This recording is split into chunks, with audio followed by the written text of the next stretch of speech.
Cure అయ్యే అవకాశాలు ఉంటాయి.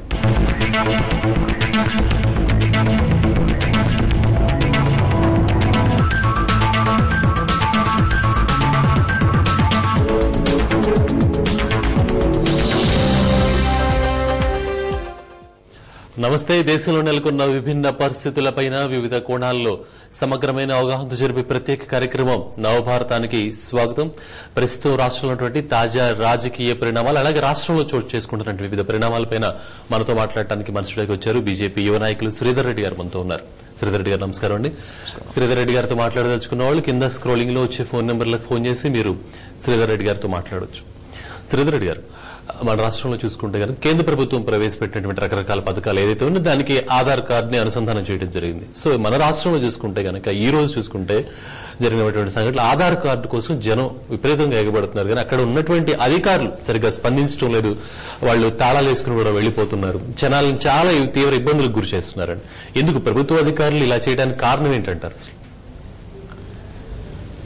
ఇప్పుడు ఆధార్ కార్డు 2009లో వచ్చినటువంటి ఆలోచనకు ఆధార్ కార్డు అనేది అన్ని రకాల ప్రభుత్వానికి సంబంధించినటువంటి సంక్షేమ పథకాలు కానీ ఇవన్నీ కూడా ప్రజలకి చెందడం కోసము ఎటువంటి మధ్యదళారీలు లేకుండా ఒక విశిష్టమైనటువంటి ఒక ప్రక్రియ ఉంటే బాగుంటుందని చేసినటువంటి ఈ పథకము ఒక పూర్తి ప్రహసనంగా మారింది.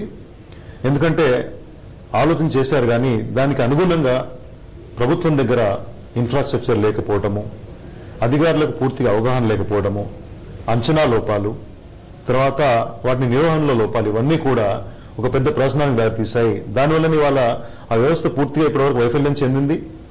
ప్రజల నుంచి పెద్ద ఎత్తున విమర్శలు చేయడానికి కారణమైంది. ఇవాళ చూస్తే మీరు ప్రతి ఒక్క పథకాన్ని ఆధార్ కార్డుకి లింక్ చేయడం మూలాన ప్రజలు ఎన్నో సమస్యలు ఎదుర్కొంటున్నారు. ఆధార్ కార్డు ఇష్యూ చేయడం మూలాన ప్రజలందరూ రోడ్ల మీదకి వచ్చి నిరసన పరిస్థితి వచ్చిందంటే ప్రభుత్వము ఆలోచన కరెక్ట్ గా లేకుండా, ఒక నిర్దిష్టమైన పథకం లేకుండా ఈ యొక్క కార్యక్రమాన్ని ముందుకు తీసుకురావడం వల్ల ప్రజలు ఎన్నో సమస్యలు ఎదుర్కొంటున్నారు. ఇప్పటికైనా ప్రభుత్వము వీటిని పూర్తిగా సమీక్ష జరిపి అధికారులను, వారి కింది స్థాయి సిబ్బందిని పూర్తిగా అవగాహన కల్పించి వారికి తగిన ఇన్ఫ్రాస్ట్రక్చర్ ఇచ్చి ముందుకెళ్తే కానీ ఈ యొక్క సమస్య తీరదు. లేకపోతే ప్రజలు ఈ విధంగా ఇబ్బందులు పడుతూనే ఉంటారు.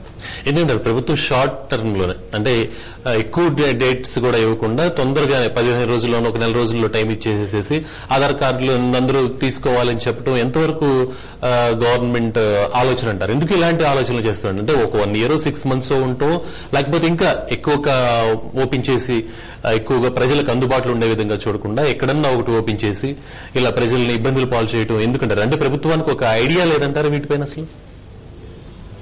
అంటే ఈ పథకం ఏదైతే ప్రవేశపెట్టారో, ఎప్పుడైతే పథకం యొక్క ఉద్దేశ్యాలు పక్కదారి పడతాయో అప్పుడు ఈ సమస్యలు వాటంతరవే వస్తాయి.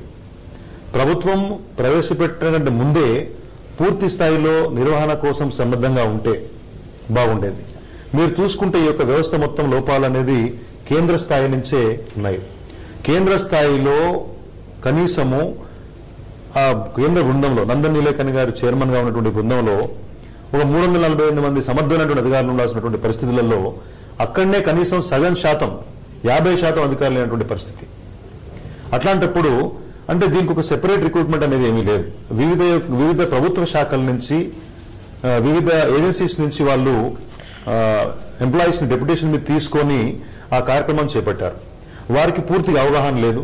వాళ్ళు మళ్లీ వెళ్లేసి ప్రైవేట్ ఏజెన్సీస్ కి ఒక బాధ్యత అప్పచెప్పారు. ఎప్పుడైతే మీరు ప్రైవేట్ ఏజెన్సీస్ మీద పూర్తిగా ఆధారపడుతున్నారో వారికి అవగాహన కొరవటం మూలాన, వారికి ఇన్ఫ్రాస్ట్రక్చర్ లేనటువంటి కారణం మూలాన, వారు ప్రభుత్వానికి పూర్తిగా జవాబుదారీగా లేనటువంటి పరిస్థితి ఉండటం మూలాన ఈ యొక్క సమస్య తలెత్తింది. ఈ పక్కదారి పట్టడం అంటే ఎప్పుడైతే మీరు ఆధార్ కార్డులను వివిధ రకాలైనటువంటి సంక్షేమ పథకాలకి లింక్ చేస్తూ మాట్లాడారో మీ యొక్క ఉద్దేశము పక్కదారి పట్టింది. కాబట్టే ఈ సమస్యలన్నీ ఎదురవుతున్నాయి. కాబట్టి ఇప్పటికి మళ్ళీ ప్రభుత్వం కళ్ళు తెరిచి ఇన్ఫ్రాస్ట్రక్చర్ కావాల్సినటువంటి ఇన్ఫ్రాస్ట్రక్చర్ డెవలప్ చేయాలి, మ్యాన్ పవర్ ని ఏర్పాటు చేయాలి, సెంటర్స్ ఎక్కువ తెలియాలి. మీరు ఇంకా చూస్తే ప్రతి జిల్లాలో 100 సెంటర్లు అంటున్నారు. సరిపోవు కదా? మనకున్నటువంటి ప్రజల యొక్క సంఖ్యను తీసుకుంటే ఈ యొక్క సెంటర్లు సరిపోవు. ఇంకా సెంటర్లను పెంచాలి, అదేవిధంగా సిబ్బందిని పెంచాలి. అప్పుడు మాత్రమే మీకు ఈ యొక్క సమస్య తీరుతుంది. ఓకే, మీతో మాట్లాడటానికి కాలర్ ఉన్నారండి. రామరెడ్డి, మెదక్ జిల్లా నుంచి. రామరెడ్డి గారు నమస్కారం అండి. శ్రీధర్ గారితో మాట్లాడండి. రామరెడ్డి గారు. సార్ నమస్తే. నమస్కారం రామరెడ్డి గారు, చెప్పండి. సార్ నమస్తే. నమస్కారం. నమస్కారం, చెప్పండి రామరెడ్డి. రామరెడ్డి మాట్లాడుతున్నా, మెదక్ జిల్లా సిద్దిపేట నుంచి. చెప్పండి రామరెడ్డి గారు. మొత్తం మీద ఆధార్ కార్డుల వైపుల నుంచి చాలా బాగానే మాట్లాడారు మీరు. వాస్తవానికి ఆధార్ కార్డుల ప్రతి ఒక్కరు బాగాలేదు. ప్లస్ ఇంకొకటి ఏంటంటే ఇట్లా మొదటి నుంచి ప్రాబ్లం వచ్చేసింది ఆధార్ కార్డుల సమస్య అనేది. ప్లస్ ప్రక్రియ స్టార్టింగ్ పంపిణీ వరకు కూడా సమస్యగా నడుస్తుంది అది ఆధార్ కార్డుల మధ్య. ప్లస్ నెక్స్ట్ ఏంటంటే సరే ప్రభుత్వ వైఫల్యం అనేది ఇప్పుడు కాంగ్రెస్ ప్రభుత్వంలో కామన్ గా మారిపోయింది. బీజేపీ ఆధ్వర్యంలో తెలంగాణ ఇష్యూ గురించి కానీ దాని గురించి కానీ గ్రామ స్థాయి నుంచి పార్టీ కొద్దిగా అభివృద్ధి అయింది సార్. తెలంగాణ ఇష్యూని మీరు సద్వినియోగం చేసుకోలేకపోతుంది నా దేశం ఉందా. ఎందుకంటే తెలంగాణ ఇష్యూ బీజేపీ కట్టుబడి ఉంది, దానికోసం ప్రయత్నిస్తున్నది అందరికి తెలిసిన విషయం. కాకపోతే ఏంటి అంటే పట్టణ స్థాయికి పరిమితం అయిపోయింది బీజేపీ పార్టీ. ఈ 4-5 సంవత్సరాల నుంచి తీవ్రంగా సాగుతున్నప్పటికీ కూడా చాలా మంది నాయకులు పట్టణానికి పరిమితం అయిపోతున్నారు కానీ పనులను పట్టించుకోవడం లేదు. మీరు మీ అధికారం నుంచి తీసుకొచ్చి బీజేపీ పార్టీని పునర్వైభవం తీసుకురావాలని చూసేయాలని కోరుతున్నాను. ఏమంటారండి? బీజేపీ పార్టీ చాలా రంగాల్లో వెనకబడిపోయి ఉంది అంటున్నారు. సో మీరు బీజేపీ పార్టీని పైకి తీసుకురావడానికి ఎలాంటి కృషి చేస్తారు? సరే, ఇవాళ అంశం ఆధార్ కార్డు అయినా కానీ మీరు బీజేపీ యొక్క విషయాన్ని ముందుకు తీసుకొచ్చారు. ఆ విధంగా ప్రయత్నాలు చేస్తాం. బీజేపీ ఇంకా ఈ తెలంగాణ విషయంలో కానీ మిగతా విషయాల్లో కానీ ముందుండి అన్ని రకాల ప్రయత్నాలు చేస్తుంది. పార్టీ యొక్క పునర్వైభవం తీసుకురావడానికి దానికి అందరి సహకారం అవసరం. ఆ విధంగా ప్రయత్నాలు చేస్తాం. అలాగే ఈ నగదు బదిలీ పథకం ఏదైతే కేంద్ర ప్రభుత్వం ప్రవేశపెట్టిందో, అంటే దీనివల్ల అసలు ప్రజలకి అదనంగా వచ్చే ప్రయోజనం ఏమన్నా ఉందంటారా లేదంటారు? ఇప్పుడు నగదు బదిలీ పథకం అనేది మనమేదో కొత్తగా వచ్చింది కాదు. ప్రపంచవ్యాప్తంగా అభివృద్ధి చెందిన దేశాల్లో, చాలా ముఖ్యంగా లాటిన్ అమెరికా దేశాల్లో ఉన్నటువంటి విధానమే. చాలా సందర్భాల్లో రాజకీయ నాయకులు దీన్ని ఒక ఓట్ల అస్త్రంగా వాడుకునేదానికి ప్రయత్నం చేస్తూ ఉన్నారు. కిందటి ఎన్నికల్లో చంద్రబాబు గారు కూడా మాట్లాడారు. ఇప్పుడు కేంద్ర ప్రభుత్వం పెట్టినటువంటి నగదు బదిలీ పథకము చాలా లోపభూయిష్టంగా ఉంది. ముఖ్యంగా ఆ యొక్క ఉద్దేశమే వేరే రకంగా ఉంది. నగదు బదిలీ పథకము ప్రజల యొక్క సంక్షేమానికి పనికొచ్చే విధంగా ఉండేదానికంటే, అట్లాంటి ప్రకటనల కంటే 2014లో మమ్మల్ని అధికారంలోకి తీసుకొచ్చే ఒక అంశంలాగా కాంగ్రెస్ నాయకులు మాట్లాడుతున్నారు. సోనియా గాంధీ గారి నుంచి మొదలు పెడితే, హోంమంత్రి చిదంబరం గారి నుంచి మొదలు పెడితే, అప్పటి ఆర్థిక మంత్రి ప్రణబ్ ముఖర్జీ గారు కూడా 2014లో కాంగ్రెస్ ప్రభుత్వాన్ని మరొకసారి అధికారంలో తీసుకొచ్చే అంశంగా మాత్రమే మాట్లాడుతున్నారు. అప్పుడే ఈ యొక్క లక్ష్యం అనేది పక్కదారి పట్టింది. దాని మీద నగదు బదిలీ పథకం అనే దాని మీద జాతీయ స్థాయిలో ఇంకా చాలా చర్చ జరగాల్సి ఉంది. ఎటువంటి లోపాలు లేకుండా దీన్ని ఏ విధంగా అమలు చేస్తామో మనం ప్రజలకు వివరించి చెప్పాల్సినటువంటి అవసరం ఉంది. అప్పుడు మాత్రమే కేంద్ర స్థాయిలో కానీ రాష్ట్ర స్థాయిలో కానీ దీన్ని అమలు చేయాల్సిన అవసరం ఉందని చెప్పేసి భారతీయ జనతా పార్టీ చాలా గట్టిగా చెప్తా ఉంది. కానీ ప్రభుత్వం తొందరపడి అమలు చేసినటువంటి విధానము ప్రస్తుత పరిస్థితులలో చాలా దారుణమైన పరిస్థితులలో ఉంది. ఎక్కడెక్కడైతే ప్రభుత్వం ప్రామిస్ చేసిందో అక్కడ కూడా ఒక సిస్టమాటిక్ పద్ధతిలో దాన్ని అమలు చేయడంలో ఘోరంగా విఫలమైంది. ఓకే అండి, మరో కాల్ ఉన్నారు మీతో మాట్లాడటానికి. కరీంనగర్ నుంచి తులసి గారు. తులసి గారు, శ్రీధర్ గారితో మాట్లాడండి. గుడ్ ఈవినింగ్ అండి.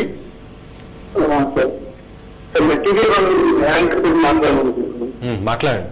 ఎస్ సార్, తిరిగిలో ఎప్పుడైనా చెప్తారు కదా, బీజేపీ వాళ్ళు పార్టీలు జిఎస్టీ అని ఇంకా ఇతర పార్టీలు ఉన్నాయి.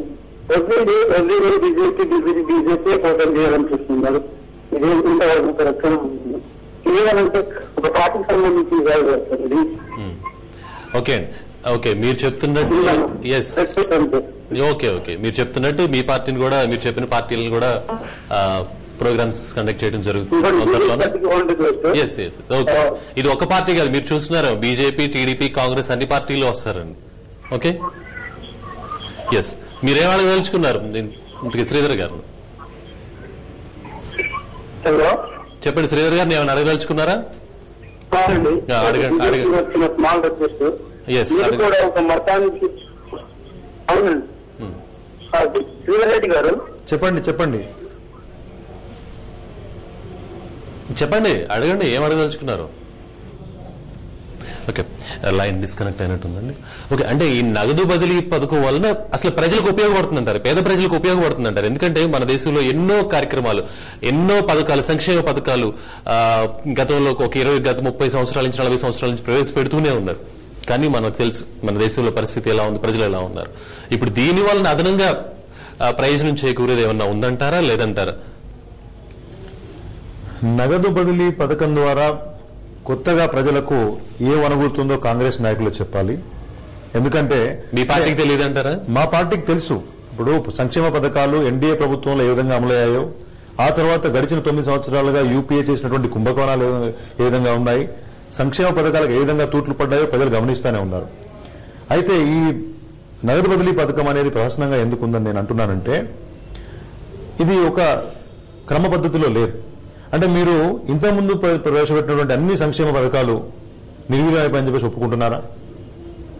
ఇవాళ ప్రభుత్వము ప్రజా పంపిణీ వ్యవస్థ పూర్తిగా విఫలమైనటువంటి నేపథ్యంలో సుప్రీంకోర్టే గవర్నమెంట్ని అడిగింది, మీరు ప్రజా పంపిణీ వ్యవస్థ పూర్తిగా విఫలమైంది అంటున్నారు, అవినీతి చోటు చేసుకుందని అంటున్నారు, దాని గురించి ఏం చర్యలు తీసుకుంటున్నారంటే గవర్నమెంట్ చెప్పలేనటువంటి పరిస్థితి. దేశంలో ప్రజలందరికీ కూడా ప్రాథమికమైనటువంటి వైద్య సదుపాయాలు అందజేయనటువంటి పరిస్థితి, ప్రాథమికమైన విద్యా సదుపాయాలు అందరికీ కూడా అందజేయనటువంటి పరిస్థితి ఉన్నప్పుడు మీరు ఒక నగదు బదిలీ పథకం మాత్రమే అన్నిటికీ మందు సర్వరోగ నివారణలాగా తీసుకొచ్చినటువంటి పరిస్థితిగా మీరు కల్పిస్తే ఇది ఏ విధంగా కరెక్ట్ అని చెప్పేసి మేము ప్రశ్నిస్తూ ఉన్నాం. మేము సంక్షేమ పథకాలకు వ్యతిరేకం కాదు భారతీయ జనతా పార్టీ, కానీ కేంద్ర స్థాయిలో మీరు ప్రవేశపెట్టినటువంటి ఈ యొక్క పథకము మీ యొక్క లక్ష్యాలు వేరే విధంగా ఉన్నాయి. మీ యొక్క 2014 ఎన్నికలకు మిమ్మల్ని ముందుకు తీసుకెళ్లే ఒక అంశంగా మీరు మాత్రమే పరిగణిస్తున్నారు. కాబట్టి ఇది కావాల్సిన లక్ష్యాలని అందదేమో. కాబట్టి పూర్తి స్థాయిలో జాతీయ స్థాయిలో ఒక డిబేట్ జరగాలి, ఆ తర్వాత మాత్రమే ఇది అమలు కావాలన్నటువంటి ఉద్దేశంతో భారతీయ జనతా పార్టీ ఉంది. కానీ మేము దానికి వ్యతిరేకమైన విషయాన్ని మాత్రం ఒప్పుకునే పరిస్థితి లేదు. ఓకే, డిస్కషన్ కొనసాగించే ముందు నవభారత కార్యక్రమంలో ఇప్పుడు ఒక షార్ట్ బ్రేక్ తీసుకుందాం. చూస్తున్నామండి టీవీ 1.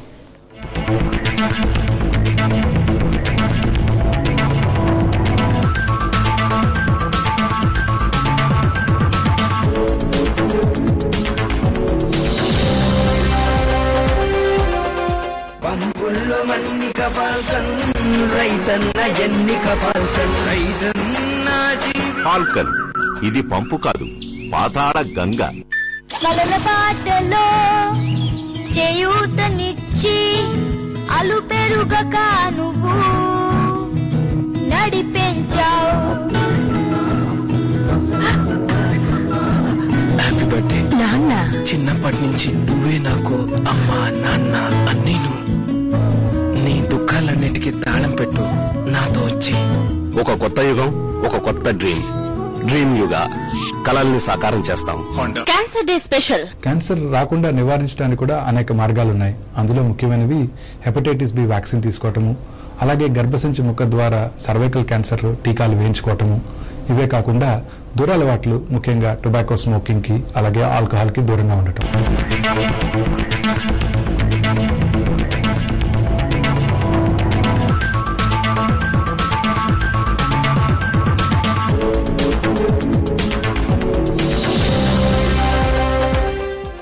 కార్యక్రమానికి తిరిగి స్వాగతం.